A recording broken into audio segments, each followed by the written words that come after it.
Hello again, everyone. Truck CB Sales here with the Truckerized tune-up report for Rob in Oregon. Rob will get you all fixed up, man. There's your power cable upgrade right there.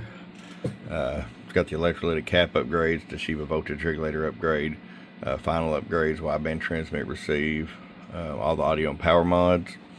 Let's just get right to it here. We are going to turn the RF power all the way down, 50 watt slug. Set it 2 watts all the way down. I'll roll it all the way up. It's 22 all the way up. Show you average power swing. Low. Right through the 50 watt slug in the corner. So let's go to 250 watt slug in average.